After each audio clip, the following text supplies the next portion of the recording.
Aula B1. Variação linear.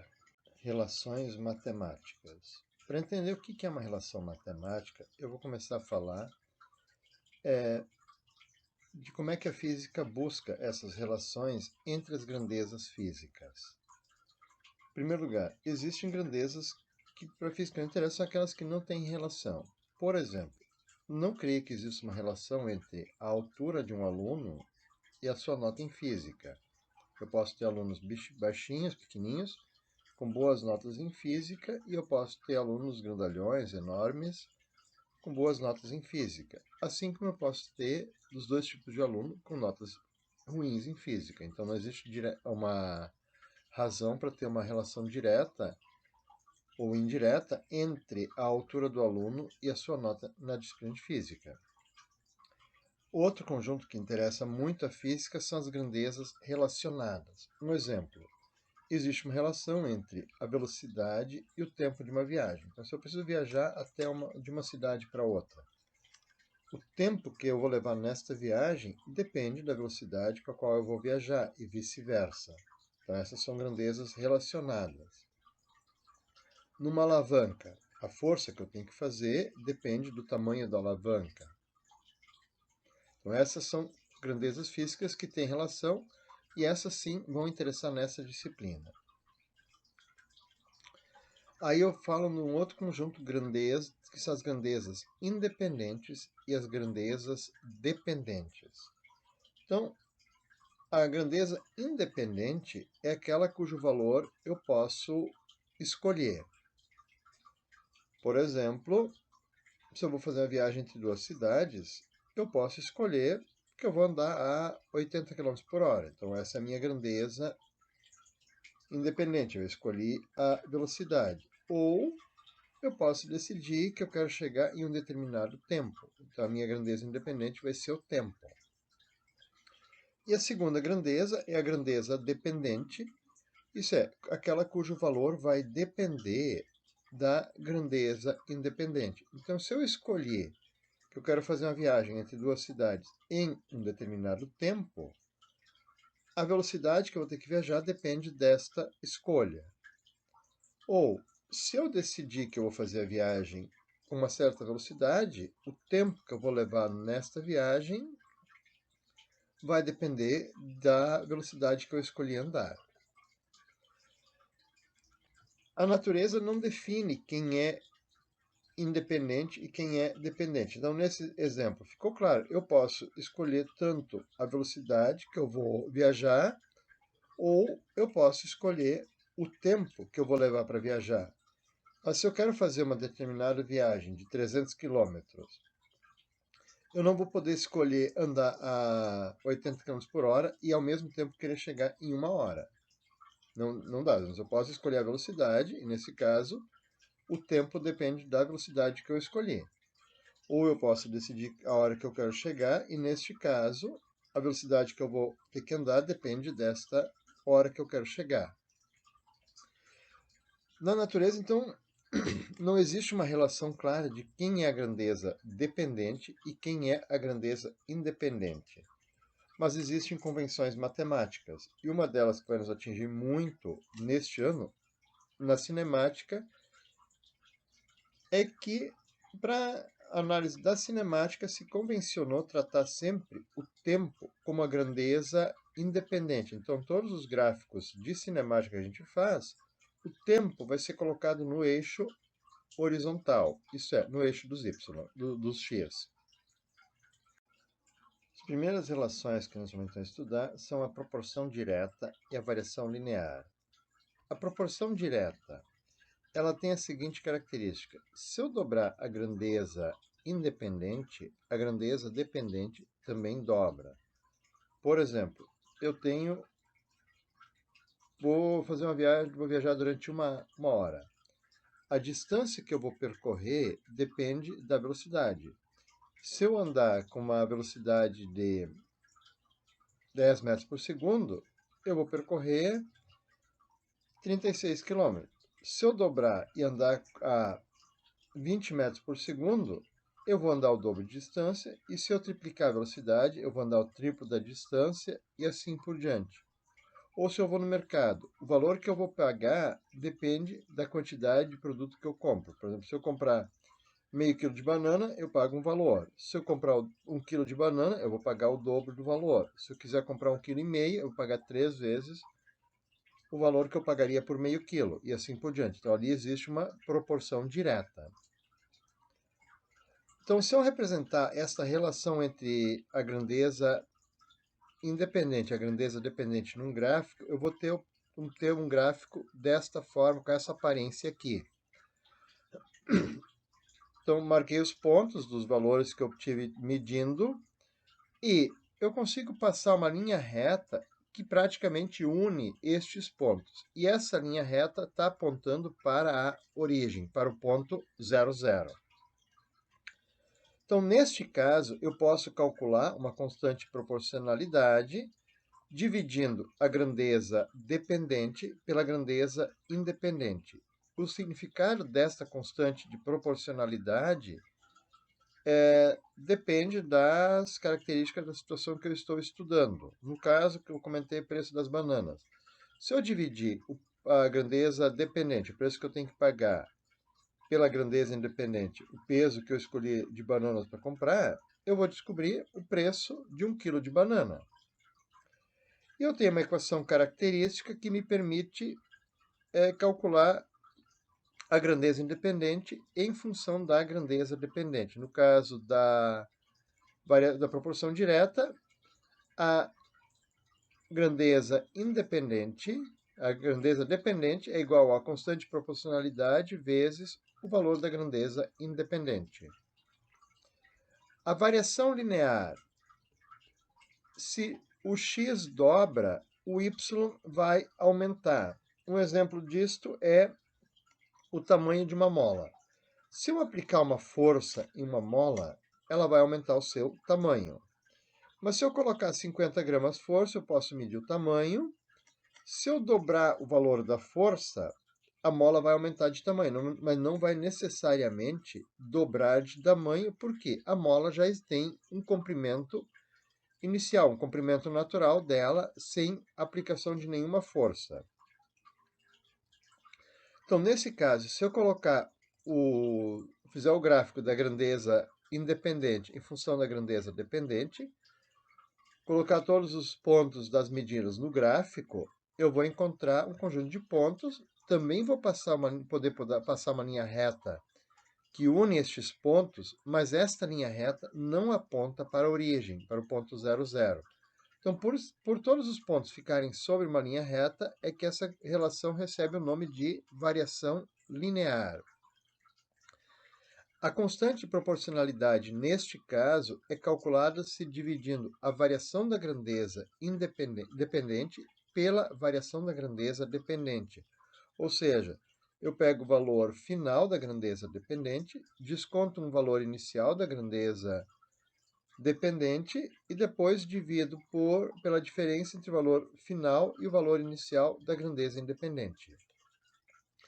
Neste caso, a equação matemática característica para a relação entre essas grandezas vai ser que a grandeza independente é igual à constante de proporcionalidade vezes o valor da grandeza independente mais um parâmetro inicial, B, que é o valor da grandeza dependente quando a grandeza independente é zero.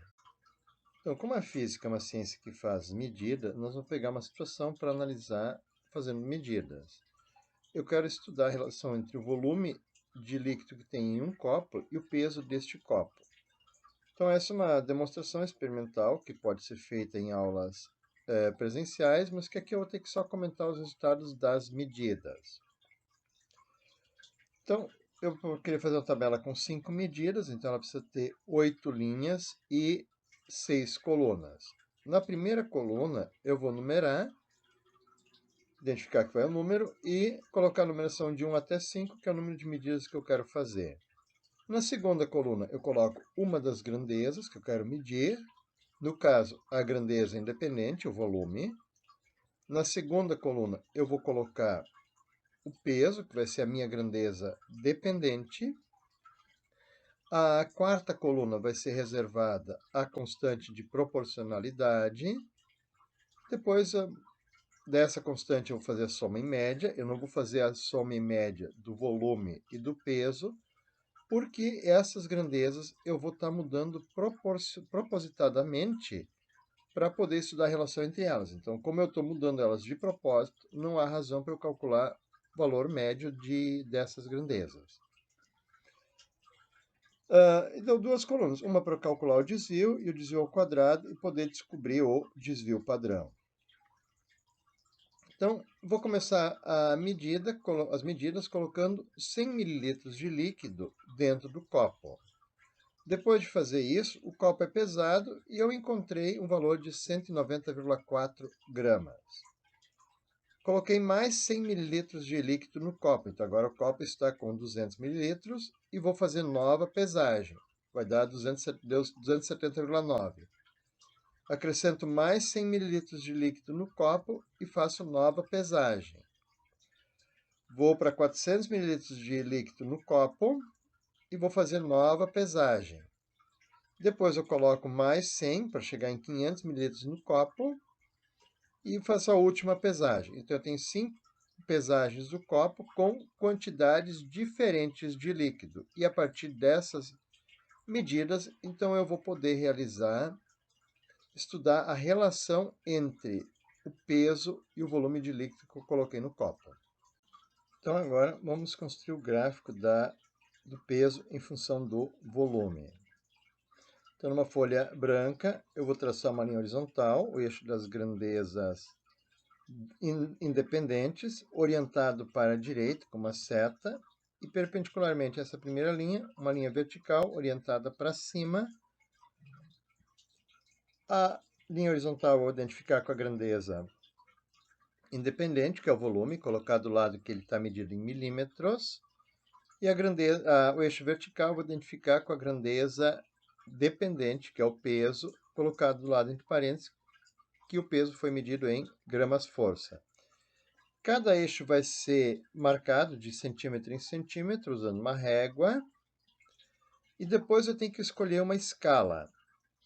Então, eu tenho que ver qual é o valor de cada centímetro, para eu poder começar no zero e o maior valor entrar na escala.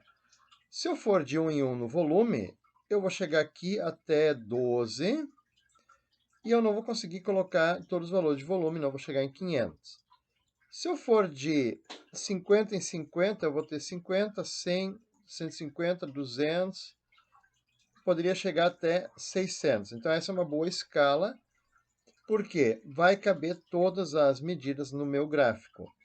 Ir de 100 em 100, eu vou ter, a última medida vai ficar aqui e grande parte do gráfico vai ficar em branco, não vai aparecer nada. Então, a escala ideal é de cada centímetro vale 50. Eu não preciso anotar todos os valores, eu posso anotar o valor de 100, 200, 300, 400 e 500 a cada 2 centímetros. Então, na interpretação do gráfico, eu posso saber que essa marca aqui vale 50. No eixo vertical, eu também tenho que chegar em 500. Eu tenho 3, 6, 7 marcas. Então, eu vou de 100 em 100, cada risquinho vale 100 gramas força. Então, agora, o meu gráfico, meu plano cartesiano, está pronto para marcar os pontos. O primeiro ponto, eu tenho um volume de 100 mililitros. Então, vou fazer uma linha pontilhada, a lápis bem fraquinha no 100, vertical para cima. E quando o volume é de 100, o peso foi de 190,4. Então, no 190,4, isto é, um pouquinho abaixo do 200, eu vou fazer uma linha horizontal e onde essas duas linhas pontilhadas se cruzam, eu tenho o meu primeiro ponto. Na segunda medida, para o volume de 200, então marco uma linha pontilhada, fraquinha, no 200, o peso foi de 270, então em 270, que é um pouco acima do meio, da metade entre 200 e o 300. Se eu for fazer com uma régua, eu posso medir ali 2,7 centímetros de precisão. Então, onde essas linhas se cruzam, está o segundo ponto. A terceira medida, volume foi 300 e o peso foi de 352. Então, no meio, a meio caminho entre 300 e 400, faça a linha horizontal. Marquei o terceiro ponto. Na quarta medida, o volume foi 400 e o peso 437. Onde essas duas linhas se cruzam, marco o quarto ponto e a quinta medida, uma linha pontilhada no 500, para um peso de 513,9. Onde essas linhas se cruzam, marco um ponto. Então, dá para ver que os 5 pontos ficaram alinhados. Eu posso passar uma linha que passa pelos 5 pontos. Alguns estão levemente acima ou levemente abaixo dessa linha, por causa dos erros de medida, mas a linha reta que eu fiz intercepta os 5 pontos e não passa pelo ponto 00. Vamos agora, então, interpretar o gráfico. Como já foi comentado, o gráfico resultou em uma linha reta que não passa pela origem, isso não passou pelo ponto 0, a linha reta que eu obtive no gráfico.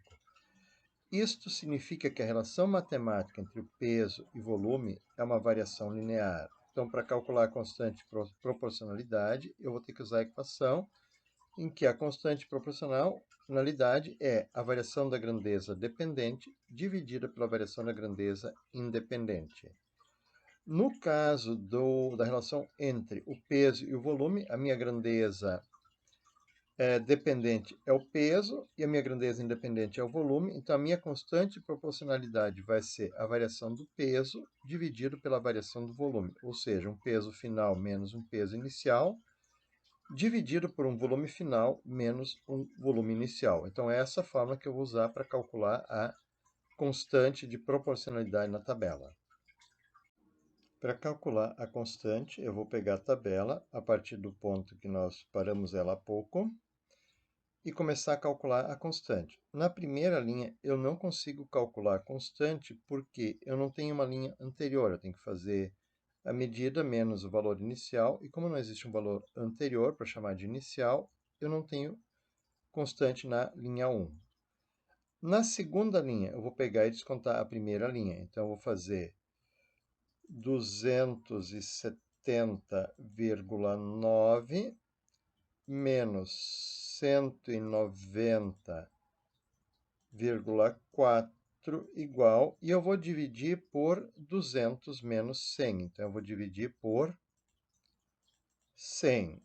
E eu tenho como resposta 0,805 na linha 2.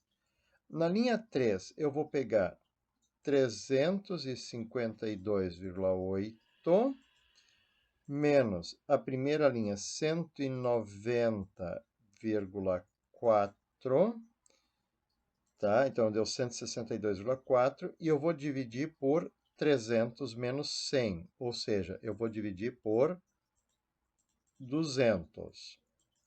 Então a resposta deu 0,812 na linha 3. Na linha 4, 437 menos 190,4, 246,6, dividido por 400 menos 100, ou seja, dividido por 300. Então, deu 0,822 na linha 4.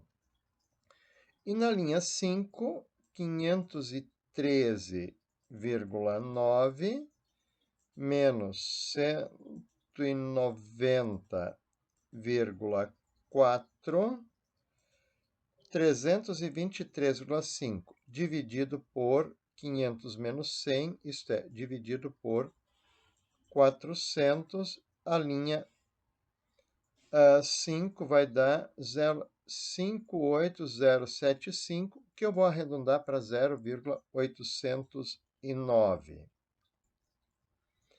Então, a soma 0,809 0,805 mais 0,812 mais 0,822 mais 0,809 igual. A soma deu 3,248. Vou dividir por 4. Eu fiz uma tabela com 5 medidas, mas eu consegui calcular somente 4 constantes. Então, dividido por 4, eu vou ter a média da constante 0,812. Então, essa é a constante que eu vou usar para poder responder as perguntas. Então, eu tenho 4 medidas de constante e vou assumir a média para concluir a atividade daqui para frente. O desvio e desvio padrão segue o mesmo modelo que nós aprendemos na unidade A e eu vou deixar para vocês resolver isso, não vou ficar agora na aula fazendo. No arquivo roteiro das aulas, vai ter as respostas, se quiser treinar e verificar como é que fica o cálculo de desvio e desvio ao quadrado. Então, é uma oportunidade para você verificar se aprendeu a fazer essas duas contas. O próximo passo é construir uma equação que relaciona o peso com o volume. Então, nós vamos partir da equação da variação linear, da equação matemática da variação linear, que é grandeza dependente igual a constante vezes grandeza independente mais o parâmetro inicial. Só que nessa equação nós vamos substituir x e y pelas grandezas que elas representam. Então, a nossa fórmula vai virar peso, vai ser constante de proporcionalidade vezes volume, mais o parâmetro inicial b. A constante de proporcionalidade, o A, é a média que nós obtivemos na tabela. Então, a nossa fórmula agora vai virar peso é igual a 0,812 vezes volume, mais o parâmetro inicial, B, que eu vou precisar descobrir. Eu não sei ainda quanto vale o B. Para calcular o B, eu vou usar um par de medidas da tabela. Então, a princípio, essa escolha é livre. Eu tenho 5 pares na tabela, posso usar qualquer um deles para calcular o parâmetro B. E vou substituir, então, o peso. Eu escolhi as medidas da linha 3. Então, na linha 3, o peso foi de 352,8 e o volume foi de 300. Substituí aqui na tabela, mas observem que essas contas poderiam ser feitas com as medidas da linha 1, da linha 2, da linha 4 e da linha 5 também. Deveriam resultar valores muito parecidos. E agora tem que, nessa equação, isolar o B. Então, primeiro, vou multiplicar 0,812 vezes 300. Deu 243,6. Então, isolando, ele passou para o outro lado, ficou negativo. Então, vamos trocar o sinal dele, ser negativo, e somar os 352,8. E aí eu vou ter que o B vale 109,2 gramas. Tá? Então, finalmente, eu posso escrever a equação que o peso do copo vai ser 0,812 vezes o volume mais 109,2.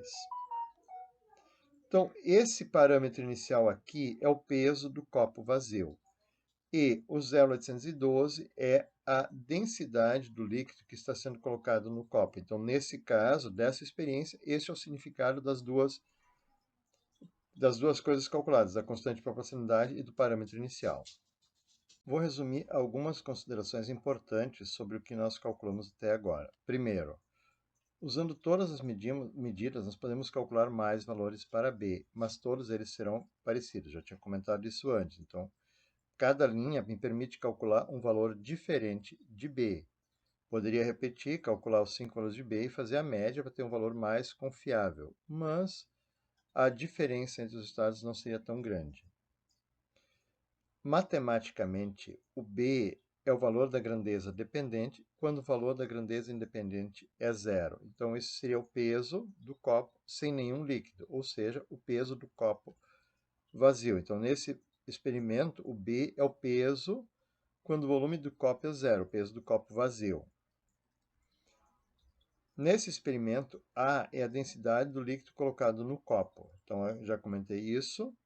Então, é quanto pesa cada mililitro de líquido que eu coloquei no copo, é o significado da constante de proporcionalidade nesse experimento. Em outro experimento, esta constante pode ter um outro significado físico. E chamar a atenção, então, que os significados da constante de proporcionalidade e do parâmetro inicial vão depender de cada situação que pode ser estudada. Então, tem diversas relações entre grandezas físicas que podem ser descritas como sendo uma variação linear. Então, a gente vai tratar isso como uma situação diferente, mas matematicamente todos os exercícios são resolvidos do mesmo jeito. Agora eu vou mostrar duas aplicações para a forma que nós acabamos de descobrir. Primeiro, qual é o peso do copo com 247 ml de líquido? Então, a fórmula permite calcular o peso do copo para qualquer quantidade de líquido que eu queira colocar nela, mesmo que eu não tenha feito as medidas. Então, eu vou usar aquela fórmula que eu já descobri, substituir o volume por 247, então agora eu tenho que fazer 0,812 vezes 247. Então, a minha equação passa para 200,64 mais 109,2.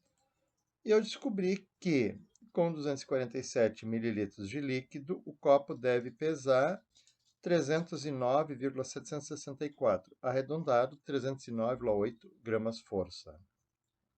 A segunda pergunta é: qual é o volume de líquido no copo quando ele pesa 333 gramas força? Então, agora, pesando o copo, sempre será possível calcular quanto líquido foi colocado nele. Vou começar com a mesma equação que eu descobri no slide anterior, mas agora eu vou substituir o peso por 333. Então, o primeiro passo, o 109,2 vai passar para o lado negativo, e aí eu vou ficar com 0,812 vezes volume igual a 333 menos 109,2, e eu tenho 223,8. Então, o volume vai ser 223,8 dividido por 0,812. Então, neste caso, o volume será de 275,6 mililitros. Para terminar esta aula, eu vou fazer uma rápida revisão de alguns exercícios de geometria plana. Eu considero que você tiver a geometria plana no ensino fundamental e que saiba resolver. Então, tenta resolver esses exercícios, vê se você vai conseguir encontrar as respostas que eu apresento. E, se conseguir, está bem, você tem a base que eu espero que você tenha. Caso contrário, recomendo que você venha para a aula de reforço na próxima oportunidade que tiver. Então, as fórmulas da geometria plana, elas estão na primeira página do texto B que eu passei para vocês lá no Classroom. E que está no meu site também. Calcule a área de uma sala de aula com 7 metros de largura por 11 metros de comprimento. A resposta desse exercício tem que dar 77. Depois, quantos metros de cerca são necessários para cercar um terreno retangular com 11 metros de largura por 35 metros de comprimento? A resposta desse exercício é 92 metros. Pergunta C. Calcule a altura de um triângulo com base 35 centímetros e que tem área de 490 centímetros quadrados. Então, nessa situação, você vai ter que ter uma altura de 28 centímetros. Calcule o perímetro de um triângulo cujos lados medem 13 centímetros, 15 centímetros e 20 centímetros. Resposta do exercício vai ser 48. Letra E. Qual deve ser o raio de um círculo para ter área de 3 metros quadrados? A resposta que eu coloquei aqui, 97,72 centímetros. E última pergunta, qual o perímetro de uma roda de bicicleta com diâmetro de 65 centímetros? A resposta é 204,2 centímetros.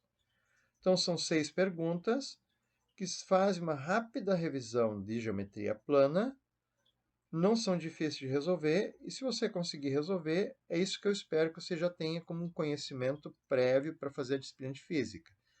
Caso contrário, venha para a aula de reforço, vou tentar ver se eu consigo ajudar você naquele momento do reforço.